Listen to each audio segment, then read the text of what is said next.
সুপ্রিয় দর্শকবৃন্দ, আসসালামু আলাইকুম। কেমন আছেন আপনারা? আশা করি আল্লাহর রহমতে ভালো আছেন। যদি চ্যানেলটি ভালো লাগে অবশ্যই চ্যানেলটি সাবস্ক্রাইব করা। পাশে থাকা প্রতিদিনের মতো আজকে একটা আপু আমার চ্যানেল হাজির করেছি। মিডিয়া কি কারণে আসছে সেটা আপনাদের কাছে জানাবো। আসসালামু আলাইকুম আপু। ওয়ালাইকুম আসসালাম। আপু ভালো আছেন? আলহামদুলিল্লাহ ভালো। আপনি ভালো আছেন? আপু কি বিয়ে শাদী হইছে? হ্যাঁ, হইছিল। স্বামী আছে নাকি নাই?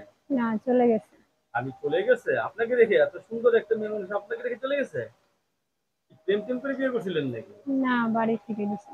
ভালোবাসা করে বাড়ি থেকে দিয়েছিল না? হ্যাঁ, কতদিন সংসার করছিলেন? ২ বছর। কয় বছর? ২ বছর। ২ বছর সংসার করছিলেন। ছেলে মেয়ে আছে আপনার? হ্যাঁ, এক ছেলে আছে। এক ছেলে আছে। এখন কি আবার বিয়ে শাদী বসবেন? হ্যাঁ, সেরকম যদি ভালো পাই তাহলে। ভালো একটা ছেলে পেলে নতুন করে সংসার করতে চাচ্ছেন আর কি না? হুম। আগের স্বামীর সাথে কি সারাসারি হয়েছে? হ্যাঁ, ওই ডিভোর্স হয়েছে। ডিভোর্সের কাগজটা কি আপনার কাছে আছে? আছে। আছে। আপনি এখন কি রকম ছেলে চাচ্ছেন বিয়ে বসার জন্য? এরকম চাই যে খাওয়াইতে অনেকে তো বউ পারবে, মারা গেছে, রোজগার বউ করবে। চলে গেছে। হ্যাঁ, চলবে, সমস্যা নেই। এই সমস্ত পুরুষ হলে আপনি বিয়ে শাদী বসবেন? আপনার ফ্যামিলিগত কোনো সমস্যা হবে না তো? না, কোনো সমস্যা নেই। লেখাপড়া করছেন কিছু? হ্যাঁ, করছি। মাশাআল্লাহ। হাতের কাজ জানেন কিছু? হ্যাঁ, শাড়ির কাজ জানি। শাড়ির কাজ জানেন? ও, নিজে শাড়ি করতে পারেন না? হ্যাঁ, পারি। অনেক দাম শাড়ির না? তো ভালোবেসে একটা শাড়ি গিফট করলে নিবেন? অবশ্যই কেউ যদি দেয় তাহলে নেব। বিয়ে বিয়ের শাড়ি সব থেকে ভালো কোনটা আপনার পছন্দ? লাল রঙের শাড়ি নাকি? হ্যাঁ। লাল রঙের শাড়ি না? আচ্ছা, এখন আপনি বিয়ে করতে চাচ্ছেন, ছেলে যে বয়সের হোক কোনো সমস্যা হবে না, ঠিক না? না। আপনি কি কথা খুব আস্তে আস্তে বলেন? হ্যাঁ। আহ, সকালবেলা খান নাই কিছু? হ্যাঁ, খাইছি।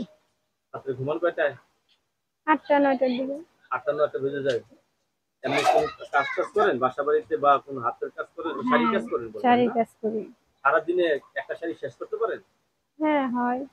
হয় না? অর্ধেকও হয়। যদি কাজ বুঝে আরকি। যদি স্বামী থাকতো এত কষ্ট করতে হতো? না। আহা! অনেকদিন ধরে স্বামী ছাড়া। হুম। এখন নতুন করে সংসার করতে চাচ্ছে। ছেলে যেরকমই হোক সমস্যা নেই। না। ঈর্ষাগ্রস্ত না হলেই হয়, ঠিক না? হ্যাঁ। যে একটু ভালোবাসা দিতে পারবে, ঐরকম ছেলে আপনার দরকার। দর্শকই আপুর সাথে কথা বলে যে জিনিসটা জানতে পারলাম, আপু একদম অসহায় একজন নারী। আপু নতুন করে সংসার করতে চাচ্ছে। আগের স্বামীর সাথে ছাড়া ছেড়েছে। ডিভোর্সের কাগজটাও আছে। যদি হ্যাঁ, আপনারা আছে। দেখতে চান দেখতে পারেন। তো আপুর সাথে কথা বলতে পারবেন। আপু একদম আমার দিকে তাকিয়ে আছে ইসিমের লাহান। আপু, আপনার চেহারাটা মায়া মায়া কেন?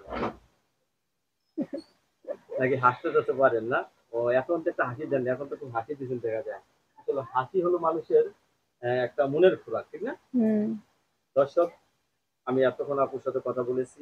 আপনারা শুনলেন আপুর কথাগুলা। তো আপু, আপনার কাছে ধন্যবাদ আমার চ্যানেল হুম। সময় দেওয়ার জন্য। পরবর্তী একটি সুন্দরী মেয়ের ভিডিওর জন্য অবশ্যই সাথে থাকবেন।